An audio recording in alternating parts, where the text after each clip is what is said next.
and gentlemen, please give a warm welcome to Chairman and CEO of Baker Hughes, Lorenzo Simonelli.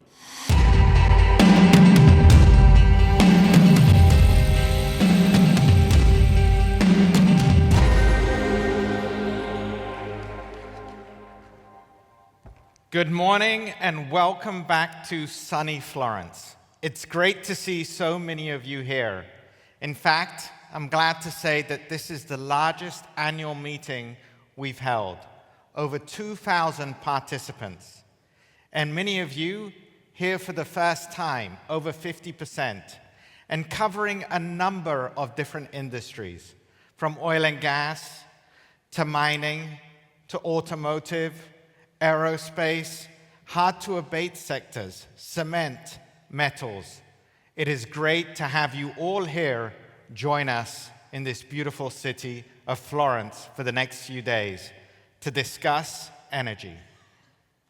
Last year, we were here discussing the theme of balance momentum, balancing the energy trilemma: sustainability, affordability, security, and momentum, maintaining the momentum towards the energy transition. This year, the theme is Energizing Change. Energizing is twofold. We know the demand for energy is increasing. We know energy is required by the increasing population. And we've got to drive forward to catalyze that energy with innovation, new technology, and change. Because one thing we're sure of is that the world continues to change, continues to adapt. It all begins with people. People first. People in this room, people around the energy industry. How we galvanize change, moving from navigating to energizing change. I was at Davos a couple of weeks ago, and some of you may have seen the results of the Edelman Trust Barometer. Businesses are the most trusted for driving change and innovation. We in this room and around the industries are the most trusted to drive change. It begins with us. People in this room, people around the industry, driving the change that's required. And we know that change is a constant, energizing that change. Over the course of the last 12 months, we've navigated several events. You've seen COP28, the results showing that decarbonization has to take place, showing that hydrocarbons have a role to play over the course of the next decades. But at the same time, we need a just and fair transition globally. And how do we do that? Through technology and pledges that have been made. 2023, the highest year on record for climate. Again, you can see here today in Florence, we're all happy it's sunny, but it's abnormally sunny. Climate change is happening. The innovation that's taking place around the world, artificial intelligence, generative AI, the opportunities, the challenges it represents. How is it going to impact our world going forward? And the continued new landscape of energy, where you look at CCUS, geothermal, hydrogen, evolving energy mix of the future that continues to occur. At Baker Hughes, we've held 3 hard truths for some years. Those continue to be foundational to the energy transition. The first is that we need to scale technology that's available today to reduce and abate emissions. We need to move faster with the technologies that are capable of having an impact today. Secondly, there is no world without the use of hydrocarbons over the next few decades. It's not about the fuel source, it's about emissions. Gas is both a transition and a destination fuel. And it's important that we continue to advocate for the displacement of coal as we move towards a cleaner energy system. And the third truth is that it requires all of us together. The energy ecosystem of partnerships coming together to work in tandem to make it successful. Over the course of the next decade, it is essential that we work on our time horizons.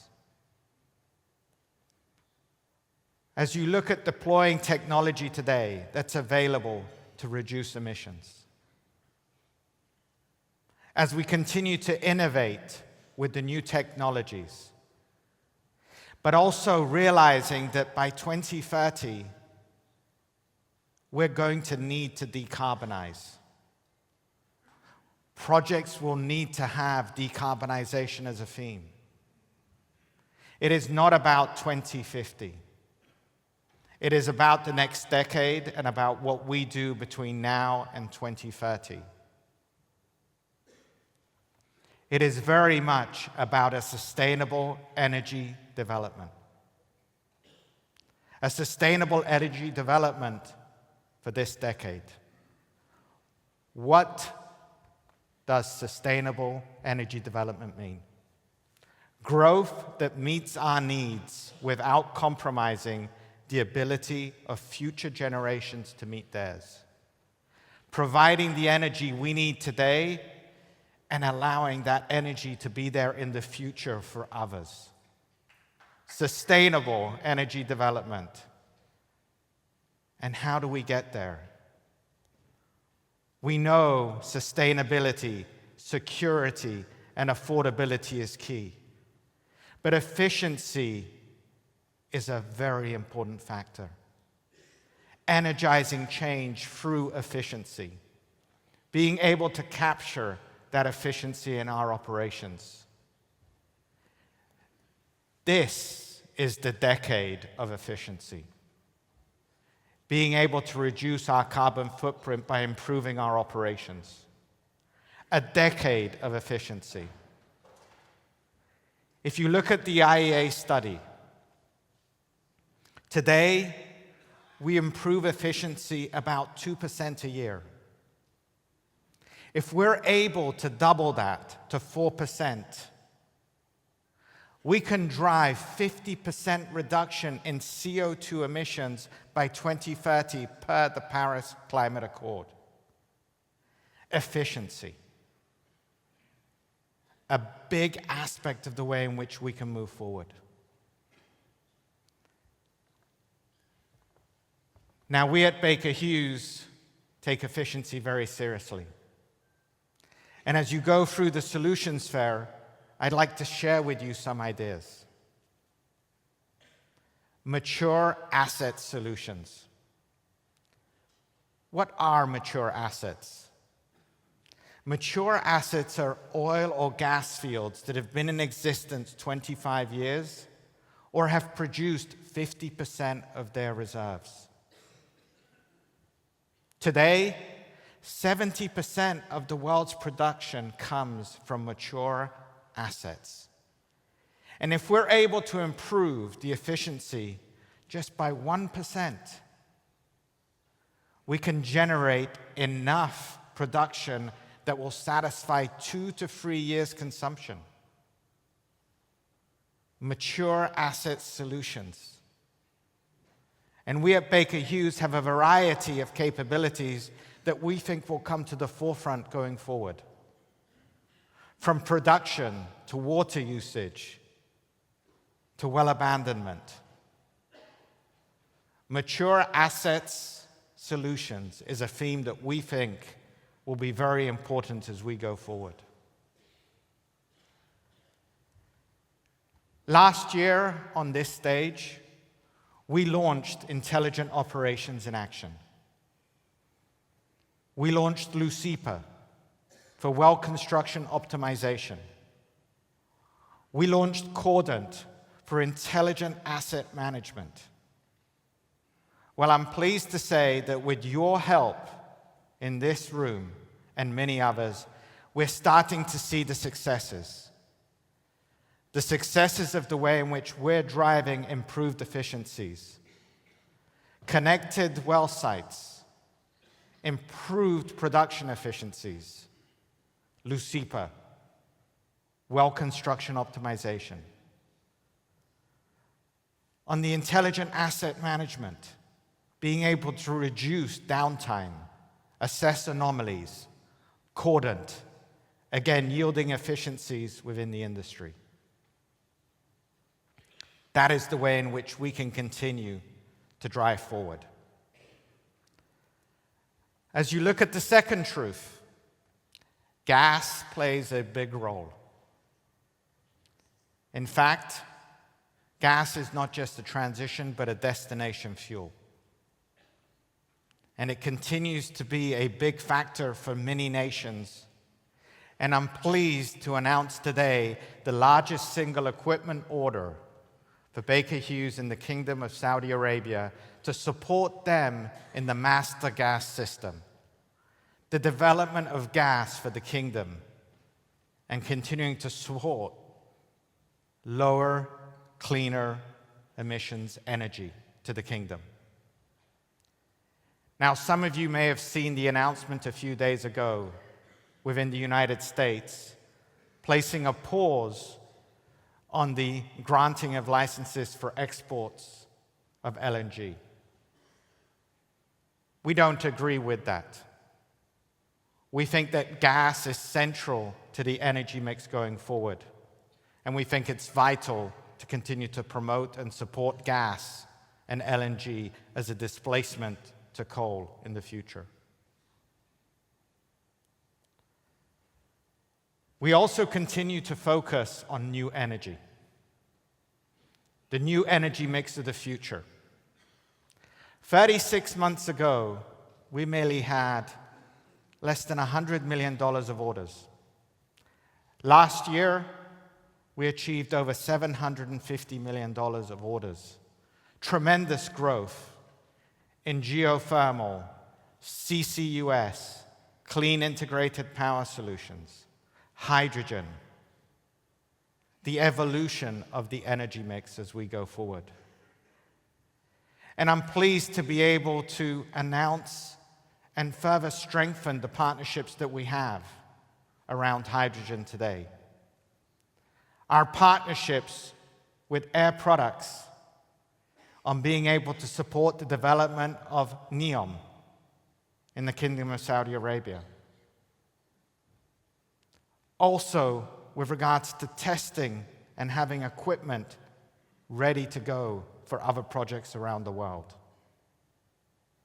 Hyatt, with regards to compression capability. You'll see it in the solutions fair, some of the technologies. And an MOU that we signed and announced this morning with Green Energy Park, a hydrogen and ammonia developer, further promoting the way in which we go forward in the new energy mix of the future.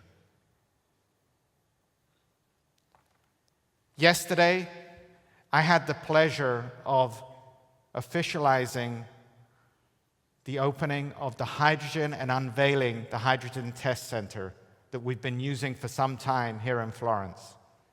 It is a state-of-the-art facility showing our commitment and our investment in hydrogen and the new energy mix of the future.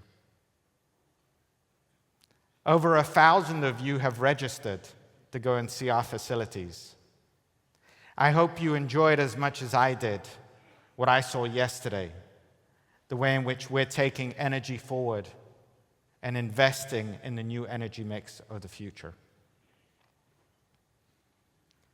As you look at the next few days, sustainable energy development, energizing change, the discussions that we'll have, the opportunity to share best practices, to look at how we're taking energy forward in a sustainable way and energizing through the people and what we can do within this industry. I'm very much looking forward to the dialogues. I very much appreciate that you are here with us. I look forward to the next 2 days. Enjoy your time in Florence. Thank you very much, and let's energize change together and take energy forward. Thank you very much.